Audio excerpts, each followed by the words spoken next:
All right, welcome everybody to another episode of Tennis Channel Inside In. We're on the Tennis Channel Podcast Network. A lot of exciting content going into the off season here in the studio in Santa Monica, California. I'm your host, Mitch Michals. Special guest this week, someone I've known for a while from the entire glow up process. It's been a long time catching up with this person. Undoubtedly, in my opinion and many others, the best and the top tennis influencer in the game, Rachel Stuhlmann. First time on this show. We've chatted before, but it's always good to catch up with you, Rachel. Welcome to the show. Yeah, thank you for that. Thank you so much for having me. I'm so excited to be on with you. Yeah, we've had a little bit of a history. It's been a long time for both of us. I'm more shocked at myself getting to interview you on this platform, but your growth has been super cool. So, it's been about 7 or so years. In that time, I think a lot of people could say this about you, and you would yourself. Your life's kind of changed a lot. It's been maybe a little overwhelming, but a nice process to get to where you've gotten to. Yeah, absolutely. Like you mentioned, our first interview, 7 or 8 years, whatever it was, we both come a long way. And I first want to start off by saying how impressed I am with you and how well you've been doing and how well you're able to pull out just incredible information from everyone you interview. So it's been really fun to see. Yeah, for me, it's also been a whirlwind the last decade, specifically 5 years. It's been pretty incredible. Worked with so many different brands, companies, been just all across the world for different tournaments. It's just been amazing. Yeah, and your origin story, we can't leave out, especially not just you in general, but anyone from there. You're from St. Louis, a Midwesterner like myself. There's a common bond there. It's also cool to know how much you really care and support your hometown. And even, realistically, even now, you're still very active in the community. You're not leaving, and I don't think that's going to happen anytime soon. Yeah, absolutely. So, St. Louis, it's such a special city. I feel like, and I love that that's our bond too, that it's a St. Louis connection. Everyone that's from there, I feel like, has a sense of pride for, not only St. Louis, but St. Louis sports. And something that's so special is, the St. Louis tennis history. I'm sure we'll get into that. It's so deep. So from St. Louis and born and raised. And yeah. Yeah, the history is interesting too. It's a non-traditional market, which we can kind of jump on as well. But you have, the Connors coming from there. You have a lot of people. There's been a lot of history. That's actually not over my right shoulder here. That's not Jimmy's old racket. That's just a prop. But no, it's interesting too, right? Because there's so much history. But also, I think being from a non-traditional market gives you a different perspective.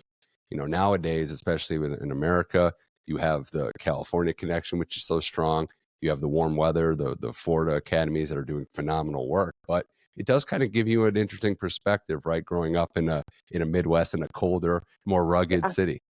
Yeah, absolutely. And, the St. Louis tennis history was like the 50s, 60s, and 70s. Jimmy Connors, it all started with Dwight Davis. We also had some epic Davis Cup matches there. Arthur Ashe trained in St. Louis when he was 18 years old. Butch Buchholz. There are so many just players from that era that have just made history, and it's so special. I'm on the St. Louis Tennis Hall of Fame board, and it's been really, really fun bringing to life those stories and telling those stories. We're a baseball city, we're a hockey city, now a soccer city, but we're also first and foremost a tennis city, and it's been really fun sharing that tennis history, with all my colleagues and with all my following as well. It's insane, the soccer part. I went back for a wedding and met up with some college friends in the fall, and it was nuts. And I love it because it's right by where I went to school at St. Louis U, and it's just how great that new stadium is, and how the town has really rallied around that. I was thoroughly impressed. But yeah, it's funny too, like the Davis Cup history. I think McEnroe, Mats Wilander had an epic match there back in the day. You also had, and I think you've toured it, right? The old armories, the old way people learned to play the game there, which is so unique and special, and really did build a lot of character. Yeah, it was like the only indoor court facility, I feel like, I don't know, it was some crazy mileage, but the only indoor courts. So that's where they would play, and it was the wood drill floorboards that they put tape down and played on. So it was, that's why they all have these compact swings, because the ball would just skid. And so St. Louis really created this game style that you saw with Jimmy Connors and Arthur Ashe. It really came to life during that Wimbledon final with the two of them. And I know that, you know, a lot of the St. Louis Tennis Hall of Fame board and members, they all take a lot of pride in that match. Oh, those shots and those strokes were Yeah. formed in the Armory in St. Louis. So it's just a really cool, you know, thing to think about. So for those of you listening or watching out there, just getting introduced to Rachel for the first time, which probably isn't that many of you, the backstory from her being from St. Louis, being a high-level tennis player, but also Rachel pointing out your origin story, a triplet, which is a unique perspective too. You grew up in a very tight family and competitive, I'm assuming, because I know sports is part of your DNA. Was it a part of everybody's DNA in your family growing up? Yes, and you know, very fortunate to have two parents that were very encouraging about being active in sports. And you know, I am a triplet, like you mentioned, brother and a sister. And when we were in kindergarten, our parents told us to each pick a sport, you know, separate from each other, so we weren't competing with each other. And my brother did ice hockey, and my triplet sister did gymnastics. She switched to swimming later on. And then I said I wanted to draw. I wanted to be an artist. And she said, well, you have to pick a sport. You can draw, but you have to pick a sport too. And I picked tennis. And I don't know why neither of my parents played, but they've both grown to love this Oh, sport. And so I played and I just kind of fell in love with it at a young age. I have to mention my little sister as well. She, yeah, so we have a little sister too. She was a great tennis player. She played at Fairfield University. And my brother ended up playing some tennis in college as well. So we, you know, love sports, played sports, and tennis family for sure. what was it about tennis? It's not so much, why you picked it as an interesting story as a kid, but why'd you stick with it? It's a lot, as you know, the commitment to get to where you got, and obviously to keep it going for some of these pros is just outstanding. But what was it about tennis that made you stick around and be in it now for the long haul? Yeah, from a young age, I don't know, maybe it was the cute tennis skirts or outfits or whatever Yeah. it was, but I feel like I had some really great coaches along the way. My childhood coach, still very close with him today, and he made that learning experience and playing tennis. He made it fun for me and taught me so much. You know, and then I feel like I really just wanted to take it as far as I could from that young age too. Like I wanted to be the best that I could be. I wanted to win state in high school. I wanted to get a D1 college scholarship and I wanted to go pro. Obviously, that didn't work out for me, but yeah, I just had some ambitions from a young age to take it as far as I could. 2 out of 3 isn't bad. That's a pretty good percentage too. But no, it's something to really, commend the commitment that it takes. I think a lot of people don't understand, even the players that don't go pro, like to the work you put in to get to college, to get to being even a high level high school player is a lot more than a lot of people are making. You also spent some time, if I know your backstory, the academy life, you were able Yeah. to, you were willing to go away from home and train that way. What was that experience like? How do you look at it? Even now, years removed, where academies are booming, the experience of making that commitment to go away from your friends, away from your family, and train in your sport.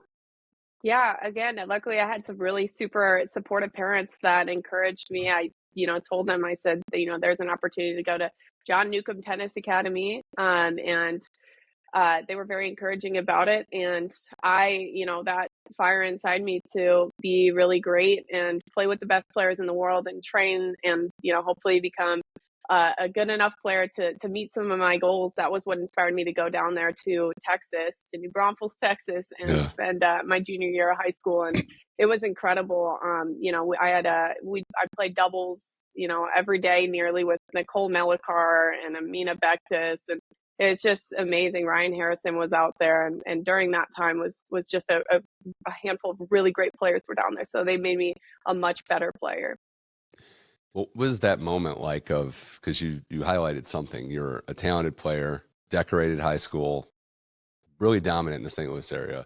All athletes experience this to a different level, but you go to like a centralized talent base and it's like, whoa, there's some really talented players out there. What was it like finally, leveling up, so to speak?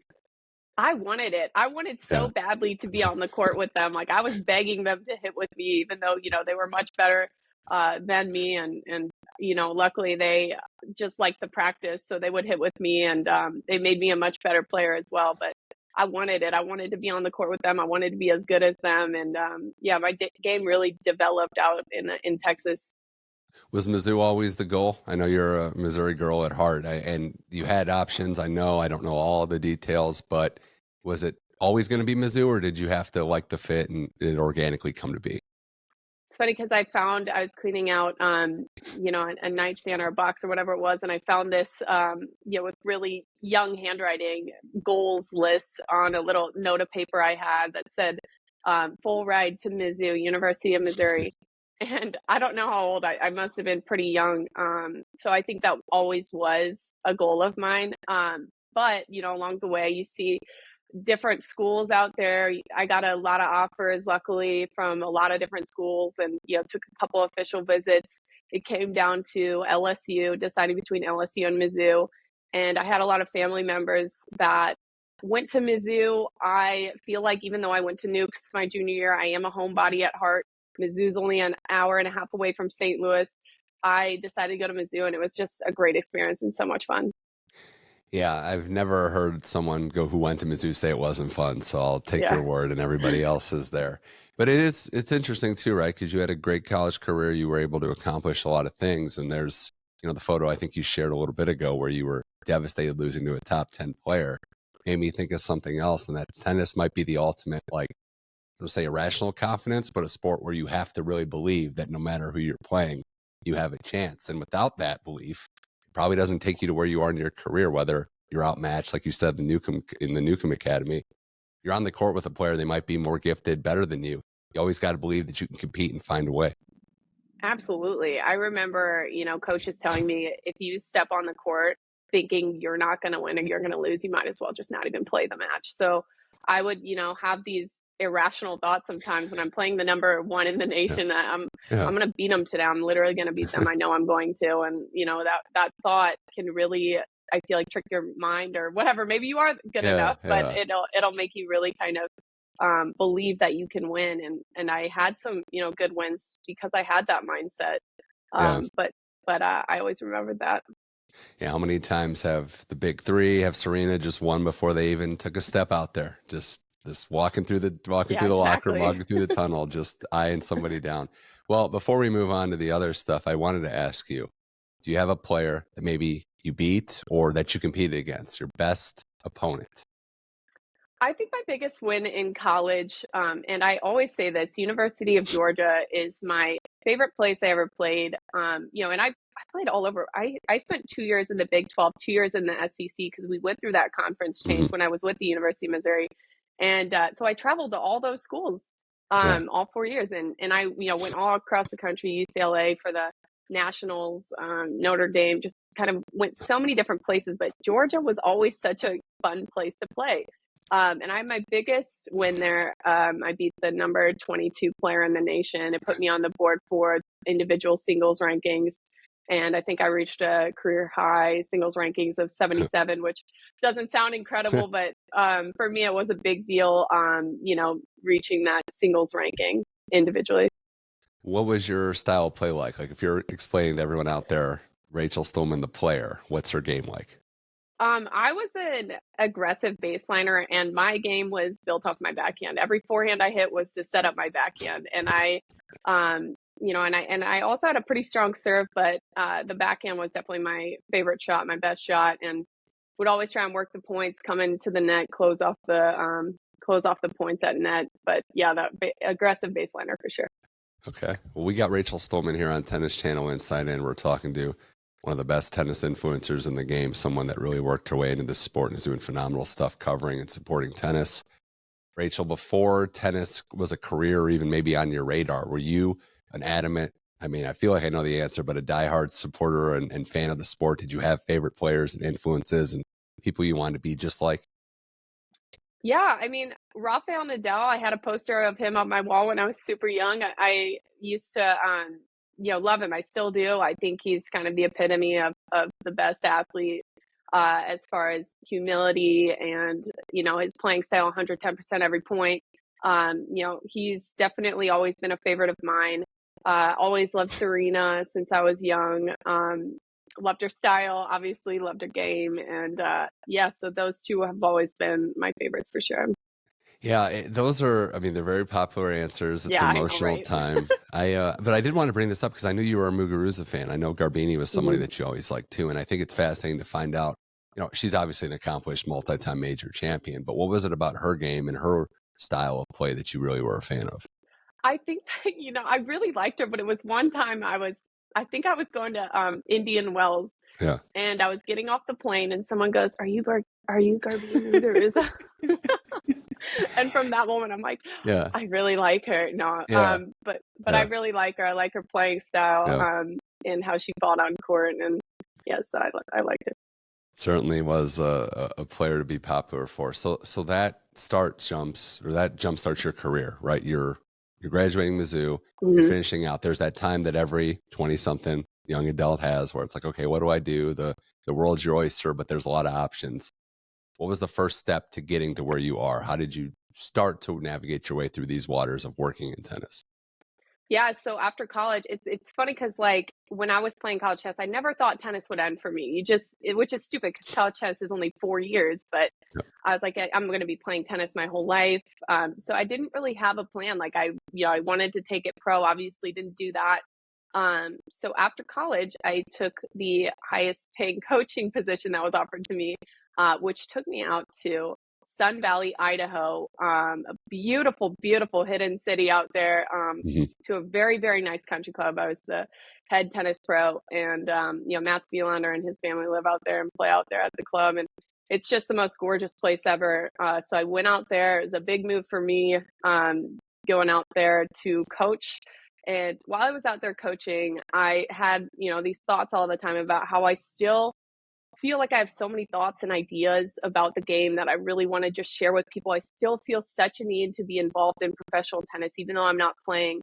I just want my, thoughts to be heard. And so I Mhm. hired a website designer while I was out there, and I just started writing. I wrote kind of a blog format, and I would write about, my friends and that were playing professionally. I'd tell their stories. I'd write about their stories. I wrote about fashion in tennis.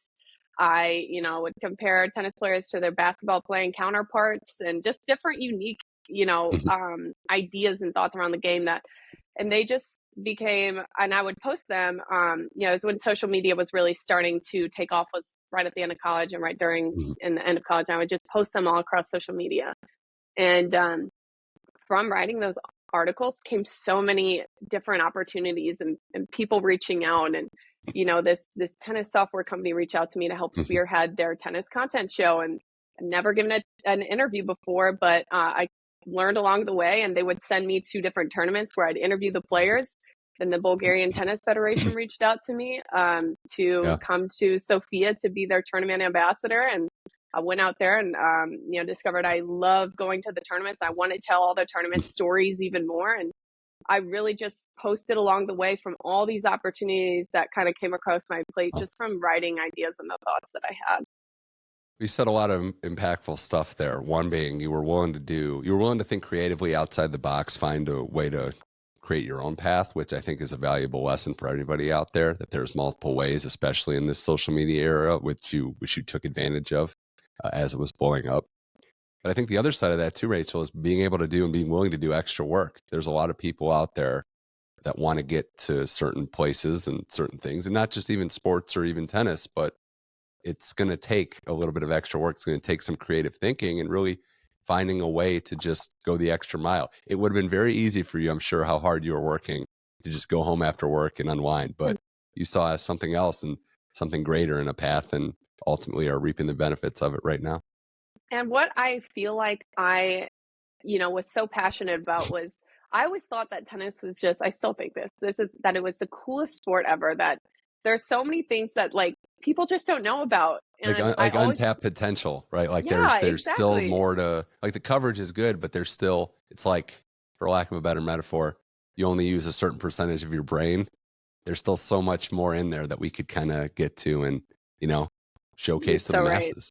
Yeah, you're so right. And so that's what my passion just became, sharing that information with everyone, sharing the aesthetics of each individual tournament with everyone. So anything I would go to, I would post a picture and just write all about, the tournament or whatever it was, the company.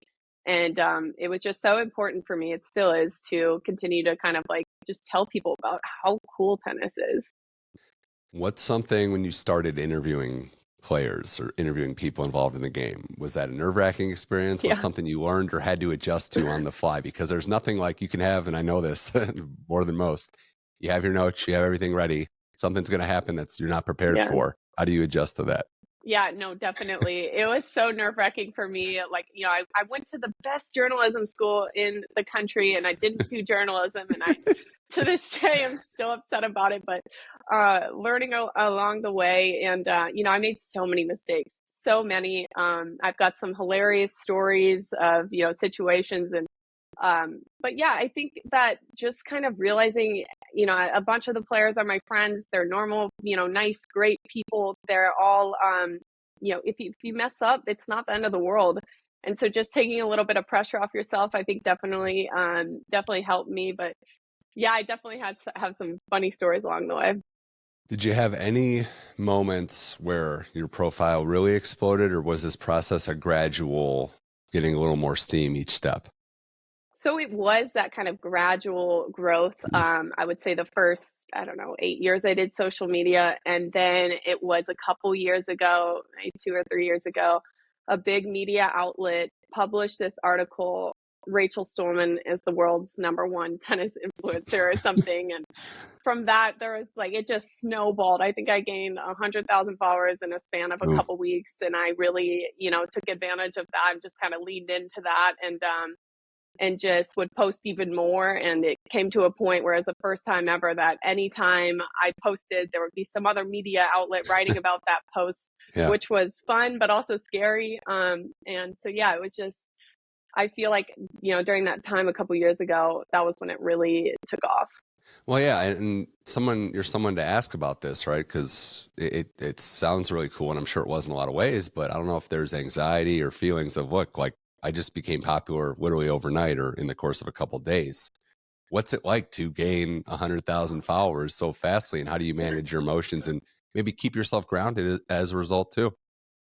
Yeah, I definitely feel like it was more anxious than excited at first. Like I was like, "Oh my gosh, what have I done? I have no idea." Like, all these followers coming in, but and then it was just okay. I know how, I know who I am as a person. I know my mission in the game, which is to make the sport more, relatable, bring more people to the sport, make it more accessible. And so, I just decided to continue posting the way that I did, which is telling the story about professional tennis and, sharing my thoughts around the game. And yeah, definitely, I feel like I've got a great support system that I can also lean on if there is any negativity that comes my way, which is also such a blessing.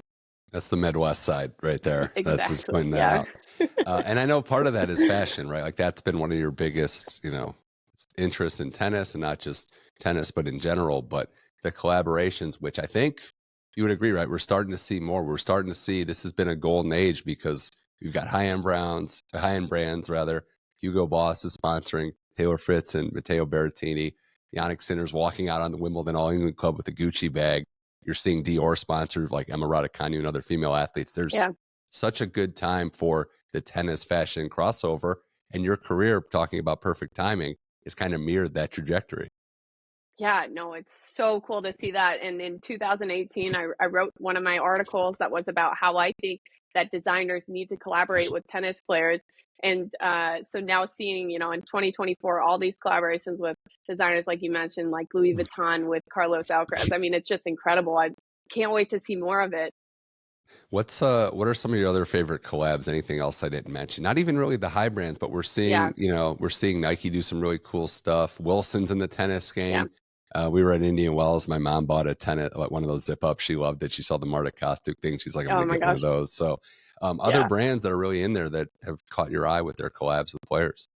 Well, definitely the Gucci, and Yannick Sinner head bag, I think was really, really cool. And definitely a shout out to Dennis and his team at Head to make that happen, Mhm. because I know it took a long time to bring that to life. But how cool is that we got an equipment tennis brand and a designer brand coming together and making a bag? I think that's just incredible. And I'd love to see more of that. Like you said, Wilson, that's Yeah. definitely just killed it this year. Uh-huh. And yeah, your mom made a great choice with that dress. I have it too. It is just so flattering. And yeah, I definitely love the direction fashion's going in tennis. Yeah, I had a question on Sinner. I was wondering if what was better this year, his year, or just the effort he put into the perm hair situation that he got? Because I think both took a lot of work to master. I know, right? But Um, yeah, yeah, I would say it's a year. yeah, probably just by a nudge there. But also, Rachel, we know kind of with your profile comes negativity, comes backlash. How do you manage the negative side to it? Social media can be a great place. Tennis media can be a great place. The world of tennis for sure, but there's going to be pushback. There's going to be negativity. How do you manage that with having a high profile? Yeah, I mean, I feel like for the most part, I do feel very blessed that I feel like I've received such positive, feedback from a lot of people. But obviously, there is some negativity, and like I mentioned before, do have a great support system. I've got a great team, my management, and my agents that really kind of encourage me and keep me level-headed. So I, never really go to a dark place with it. And I've also found that I just don't really check DMs anymore. I feel like that's Good. also not worth the mental trauma that goes with it. But yeah, I think that for the most part, just my support system, and I am blessed to have mostly positivity. It's good self-control on your end right there, not Yeah. just, not even swimming in the negative waters. It's Yeah, good. Are there exactly. people that have helped you along the way, whether it's players, maybe coaches or media types that have helped you and kind of given you some pointers in this journey? Yeah, I've had a mentor for, probably right when I started, and became friends over ironically a Jimmy Connors tennis racket that was for auction. But Darren Rovell has always been a mentor for me, and I always look to him for career advice. He's always been there for me and given me some great advice. Along with that, I have a great management team at Outshine Talent, and they're just incredible and have really kind of shaped my brand the last couple of years. And then the guys at Top Notch as well, James, they're great. And then just the players as well, they're all so great, and I feel like I've become friends with so many of them. And just being able to, when I'm at the tournaments, if I have to give an interview, they make it so easy and make it fun. I think that I definitely am very lucky for, all of the people I've been able to meet along the way.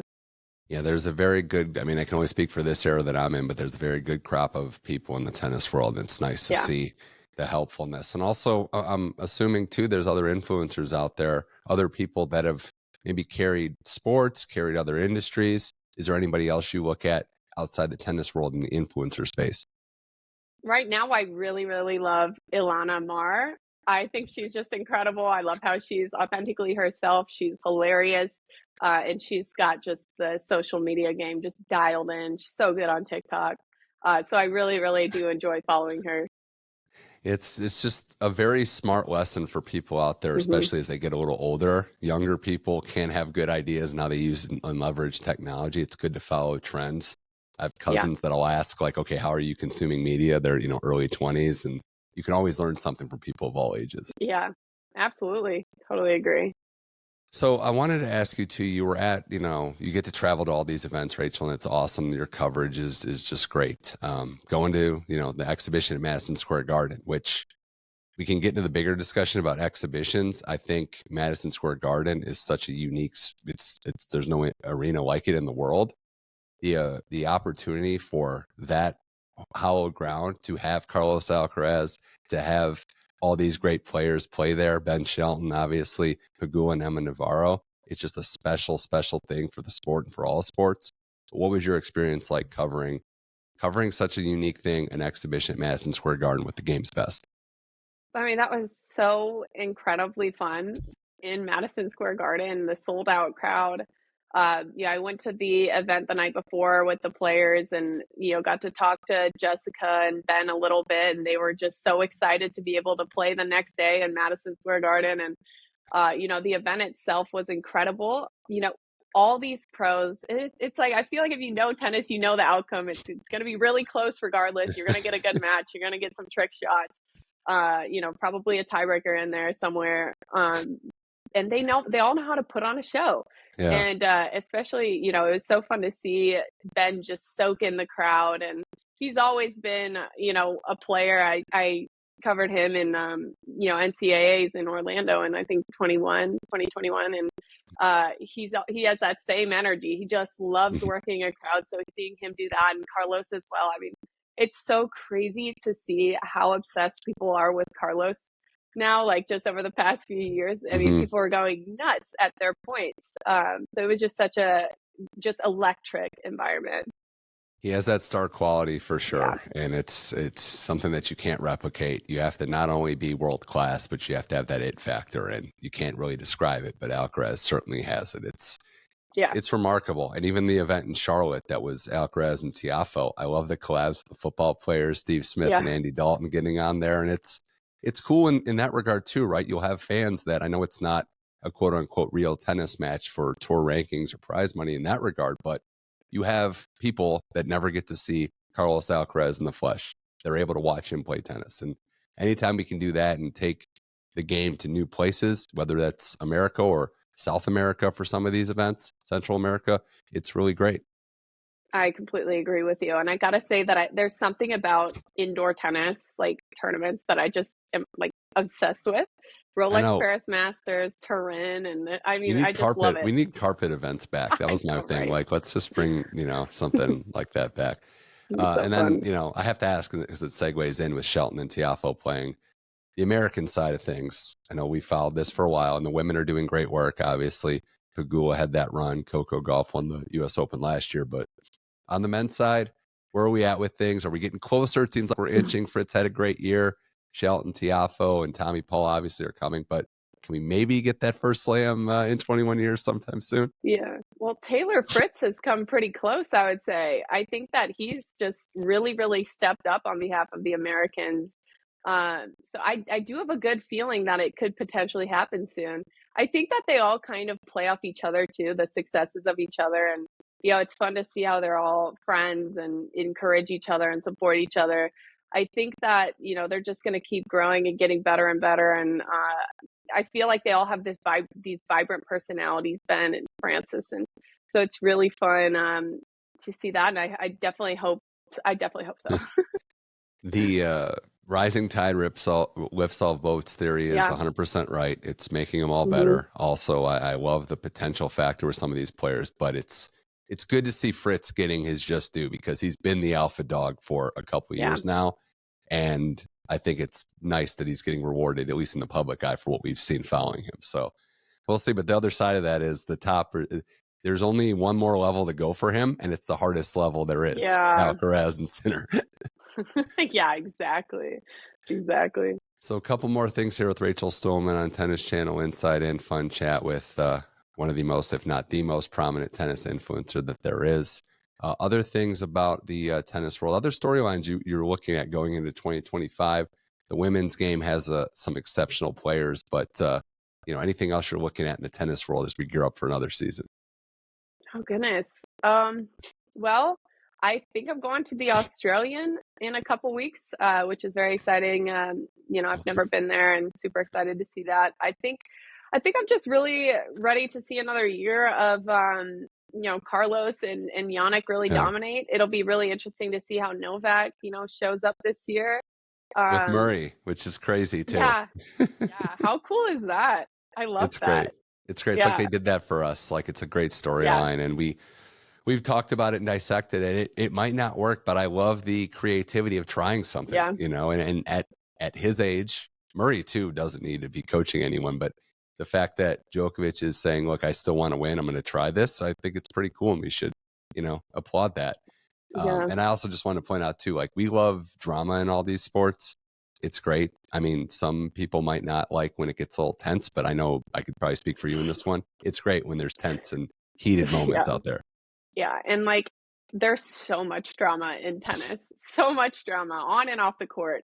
And I'm sure that you have heard stories, have your own stories, but there's always some kind of drama going on. And sometimes it's fun to see the rivalries on court play out. And yeah, it's crazy. Yeah, there's drama and stories that we definitely can't share on here. So we'll No, just keep definitely not. but they might come out when they might. Yeah. That's a little bit of a teaser there. But before I let you go, Rachel, it's been a blast. Always is fun to talk to you. I got to ask you about your pickleball experience, because not only have you dabbled into that sport, you're also playing a little bit. You did play a professional tournament. I knew the racket skills would be there, but this new sport that's been blowing up literally in the last couple of years, you've been covering it, but also what have your experiences been like playing it? Oh my gosh. Yeah. So as you mentioned, I've been doing some work in pickleball. I started my consulting business 2 years ago, and I've really worked to help tennis and racket sports companies really grow in this industry. And I worked with a couple different pickleball companies, and I had to go to probably a dozen PPA tournaments. I worked with the PPA directly. So I got to really kind of get to know that tour, got to know some of the players, became good friends with them. Sometimes along the way in my mind, I'm like, should I give it a try? Should I play? I mean, it can't be that much different than tennis. Hmm. And then, you see a lot of tennis players transfer over, and a lot of the best professionals are former college tennis players. Right. So I was like, maybe I could do that. And, I was in New York City, and I was hanging out with Jeannie and Ryan Sherry, and Ryan, who's, a top 10 pickleball player. Yeah. He's so good. Played college tennis at University of Florida. He was like, "Hey, Rach, what do you think about playing mixed doubles at the Virginia Beach PPA tournament?" And I was like, "You know what? Yeah, let's do it." And I really hadn't practiced. So for 3 weeks, I trained. Like, I really trained. I found a coach, and I would practice, a couple hours a day, and just really try and Uh-huh. figure it out. And it was really, really difficult to decide whether to dink or drive. That Yeah. was the hardest thing for me. But I said yes, and then we ended up playing the tournament. And he was like, "You should also play singles too, just get that experience." I got like, I don't know how I got into the main draw, but I got into the main draw, and so I do have a point, I believe, in my professional pickleball, even though I lost. But yeah, we had just such a blast. We almost won our match.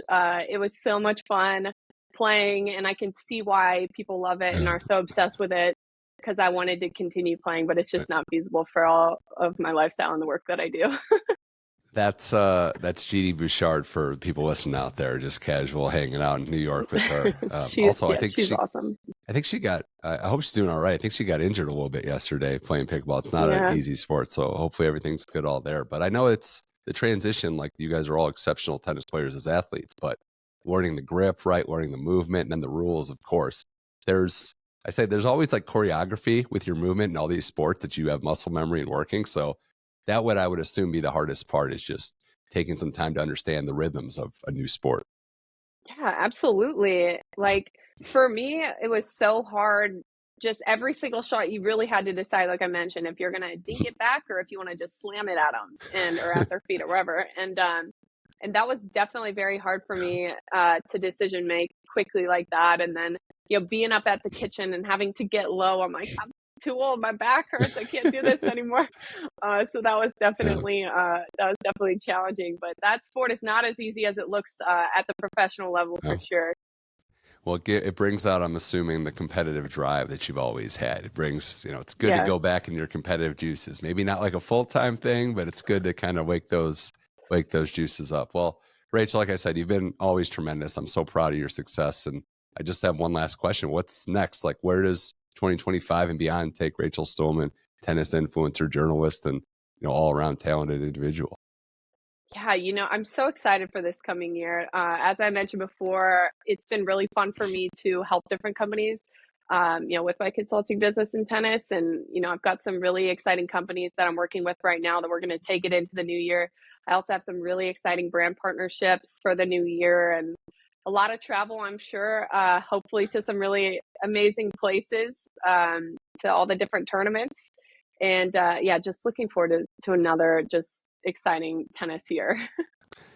We're all excited for the next season. Rachel, we're all excited to follow you along the way. Thanks so much for coming on the show. New setup for us, but 7 years in the making, still Yeah, I somehow know. involved in this, which is good, at least from my perspective, to still be around the tennis world. But as I said, proud of your success. Wish you nothing but the best. And we'll have to do this again. But thanks for coming on Tennis Channel Inside In. Yeah, thank you so much for having me.